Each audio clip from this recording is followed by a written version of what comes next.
This is a reading from the Mystical City of God, the Incarnation, by Venerable Mary of Agreda. Book 1 contains the most exquisite preparations of the Almighty for the incarnation of the Word in Mary, most holy. The circumstances accompanying this mystery, the exalted state in which the Blessed Mother was placed, her visit to Saint Elizabeth, and the sanctification of the Baptist, her return to Nazareth, and the memorable battle of the Virgin with Lucifer. Chapter 1. The Most High begins to prepare in Most Holy Mary the mystery of the Incarnation, the events of the 9 days preceding this mystery, especially the happenings of the first day. 1. In order that her most faultless life might be to all an example of the highest holiness, the Most High had placed upon our Queen and Mistress the duties of a spouse of Saint Joseph, which was a position requiring more intercourse with her neighbors. The heavenly mistress, finding herself in this new estate, was filled with such exalted thoughts and sentiments in the fulfillment of her duties, and ordered all the activities of her life with such wisdom, that she was an object of admirable emulation to the angelic spirits, and an unparalleled example for men. Few knew her, and still fewer had spoken with her, but these happy ones were so filled with that celestial influence of Mary, that with a wonderful joy and with unwonted flights of spirit, they sought to express and manifest the light which illumined their hearts and which they knew came from her. The most prudent queen was not unaware of these operations of the Most High, but neither was it yet time, nor would her most profound humility as yet consent to their becoming known to the world. She continually besought the Lord to hide them from men, to make all the favors of his right hand redound solely to his praise, and to permit her to be ignored and despised by all the mortals, in as far as his infinite goodness would not be offended thereby. 2.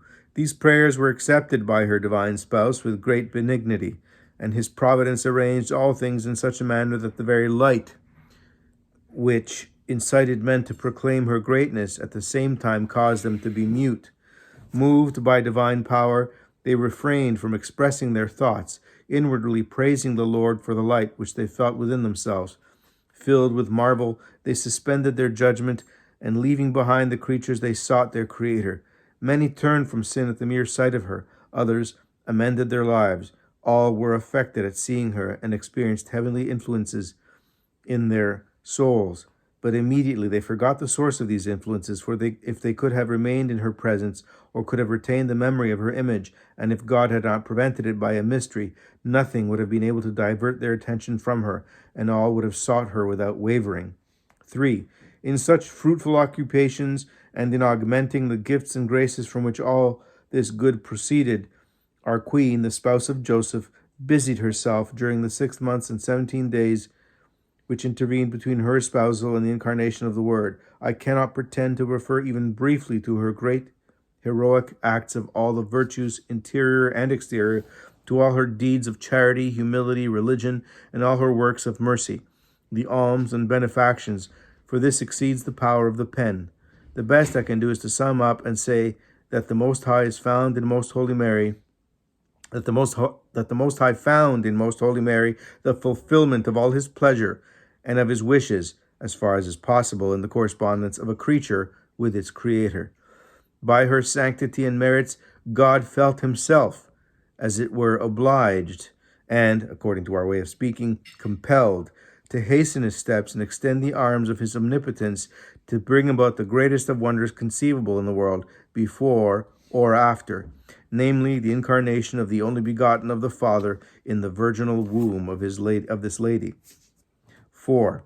In order to proceed with a dignity befitting himself, God prepared Most Holy Mary in a singular manner during the 9 days immediately preceding this mystery, and allowed the river of his divinity to rush impetuously forth, Psalm 45, verse 5, to inundate this city of God with its floods.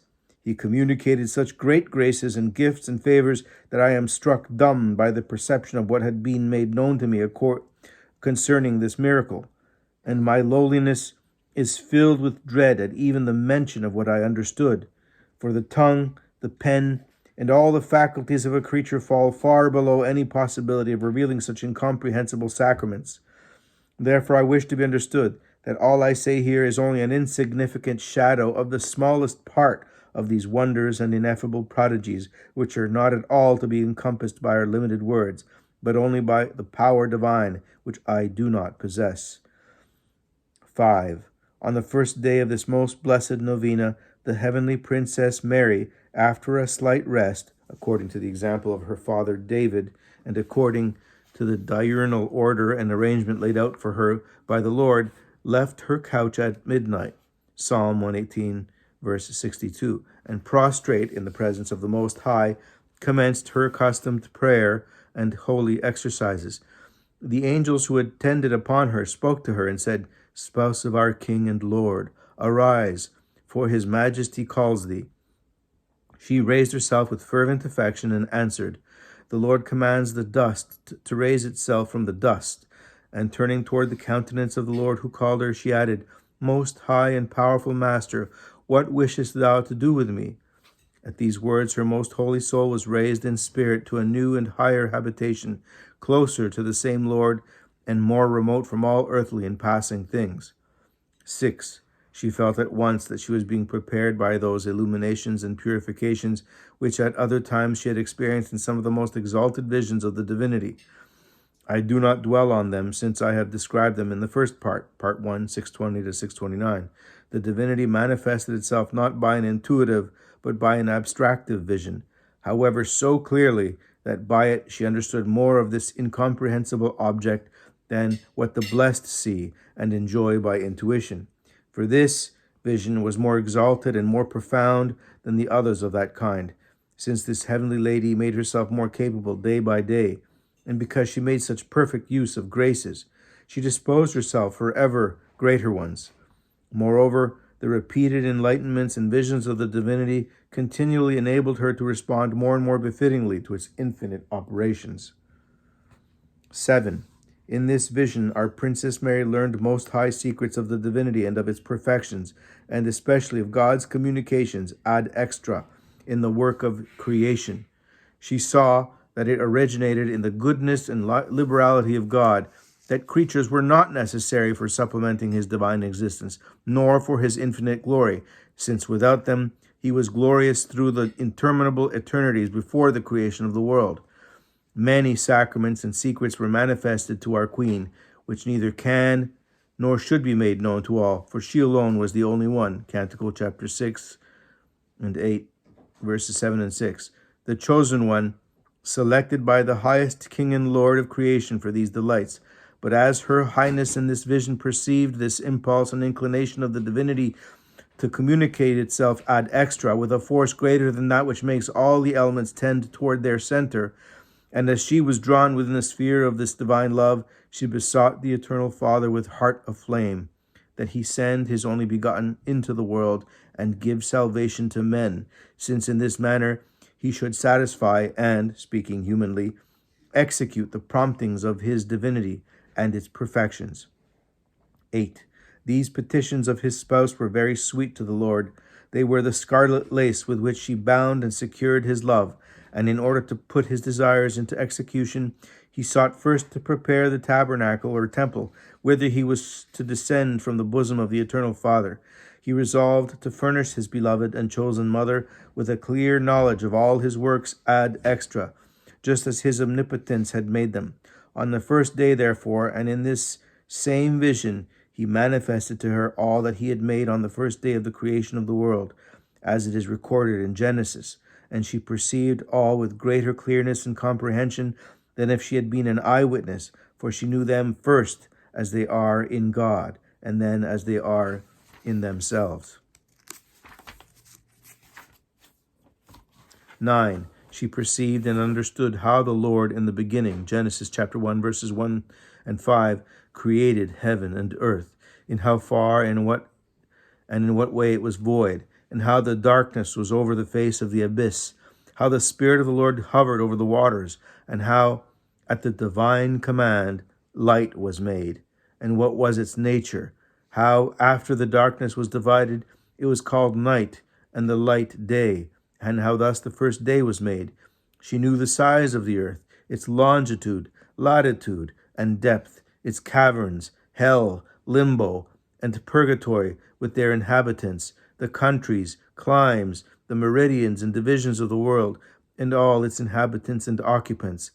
With the same clearness, she knew the inferior orbs in the empyrean heaven, how the angels were made on the first day. She was informed of their nature, conditions, diversity, hierarchies, offices, grades, and virtues. The rebellion of the bad angels was revealed to her, their fall, and the occasion and the cause of that fall, though the Lord always concealed from her that which concerned herself. She understood the punishment and the effects of sin in the demons, beholding them as they are in themselves. And at the conclusion of the first day, the Lord showed to her how she, too, was formed of this lowly, earthly material and endowed with the same nature as all those who return to the dust. He did not, however, say that she would again return to it, yet he gave her such a profound knowledge of the earthly existence that the great queen humiliated herself to the abyss of nothingness. Being without fault, she debased herself more than all the children of Adam with all their miseries. 10. This whole vision and all its effects the Most High arranged in such a way as to open up in the heart of Mary the deep trenches that were required for the foundations of the edifice which he wished to erect in her, namely, so high a one that it would reach up to the substantial and hypostatic union of the human and divine nature. And as the dignity of Mother of God was without limits and to a certain extent infinite, it was becoming that she should be grounded in a proportionate humility, such as would be without limits, though still within the bounds of reason itself. Attaining the summit of virtue, this blessed one among women humiliated herself to such an extent that the most Trinity was, as it were, fully paid and satisfied, and, according to our mode of understanding, constrained to raise her to the highest position and dignity possible among creatures, and nearest to the divinity itself. In this highest benevolence, His Majesty spoke and said to her, 11. My spouse and dove, great is my desire of redeeming man from sin, and my immense kindness is as it were strained in waiting for the time in which I shall descend in order to repair the world. Ask me continually during these days, and with great affection, for the fulfillment of this desire. Prostrate in my royal presence, let not thy petitions and clamors cease, asking me that the only begotten of the Father descend in reality to unite himself with the human nature. Whereupon the heavenly princess responded and said, Lord and God eternal, who is all the power and wisdom, whose wish none can resist, Esther chapter 13, verse 9, who shall hinder thy omnipotence? Who shall detain the impetuous current of thy divinity, so that thy pleasure is conferring this benefit upon the whole human race remain unfulfilled? So that thy pleasure in conferring this benefit upon the whole human race remain unfulfilled. If perhaps, O my beloved, I am a hindrance to such an immeasurable benefit, let me perish before I impede thy pleasure. This blessing cannot depend upon the merits of any creature. Therefore, my Lord and Master, do not wait, as we might later on merit it, so much the less. The sins of men increase, and the offenses against thee are multiplied. How shall we merit the very blessing which we become daily more unworthy? In thee thyself, my Lord, exists the last cause and motive of our salvation. Thy infinite bounty, thy numberless mercies incite thee. The groans of thy prophets and of the fathers of thy people solicit thee. The saints sigh after thee. The sinners look for thee, and all of them together call out to thee. And if I, insignificant wormlet, on account of my ingratitude, am not worthy of thy merciful condescension, I venture to beseech thee from the bottom of my heart to speed thy coming and to hasten thy redemption for thy greater glory.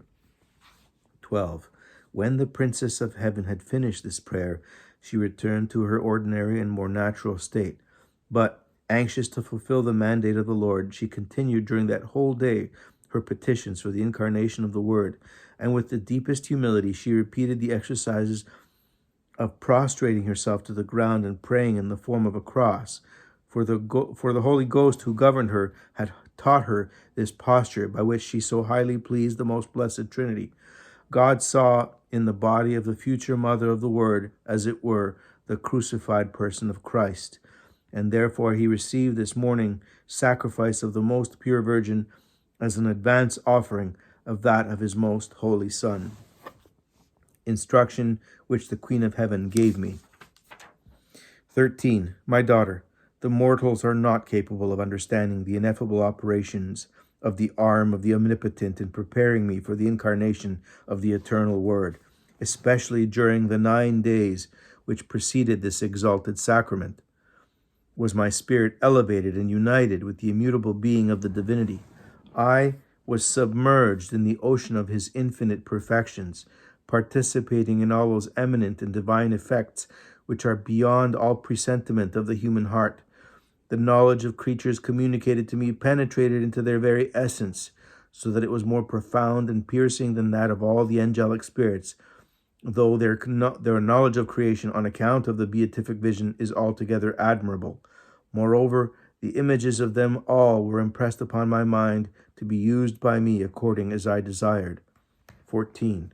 What I wished of thee today is to take notice how I used this knowledge, and to imitate me according to thy power, with the help of the infused light which thou hast received for this purpose. Profit by the knowledge of creatures, by making of them a ladder to ascend unto God thy Creator, so that thou mayest seek in all of them their first beginning and their last end. Let them serve thee as a mirror from which the Godhead is reflected, reminding thee of his omnipotence and inciting thee to the love which he seeks in thee. Be thou filled with wonder and praise at the greatness and magnificence of the Creator, and in his presence humiliate thyself to the dust. Shun no difficulty or suffering in order to become meek and humble of heart. Take notice, my dearest, that this virtue of humility was the firm foundation of all the wonders which the Most High wrought in me. And in order that thou mayest esteem this virtue so much the more, remember that of all others it is at the same time the most precious, the most delicate and perishable. For if thou lose it in any respect, and if thou be not humble in all things without exception, thou wilt not be humble in anything. Remember thy earthly and corruptible nature, and be not ignorant of the fact that the Most High has providentially formed man in such a way that his own existence and formation intimate and rehearse the important lesson of humility, never allowing him to be without this salutary teaching. On this account, he has not formed him of the most excellent material, and has concealed the noblest part of his being in the sanctuary of his interior. Exodus chapter 30, verse 24. Teaching him to weigh as in a balance on the one side the infinite and eternal existence of the Lord, and on the other his own ignoble material existence. Thus he is to give unto God what belongs to him, and to himself what belongs to his own self. Matthew chapter 22, verse 21. 15. Most zealously I attended to this adjustment, becoming an example and guide therein to all the mortals. I wish that thou also do it in imitation of me, and that thou zealously study to acquire the humility which pleases the Most High and myself, who desire thy true advancement. I wish that thy perfection be built up in the deep trenches of thy own self-knowledge, in order that the deeper its foundations are laid, to so much the higher and more exalted perfection may rise the edifice of thy virtue. Thus thy will shall find a most intimate conformity with that of the Lord, who looks down from the eminence of his throne upon the humble of the earth.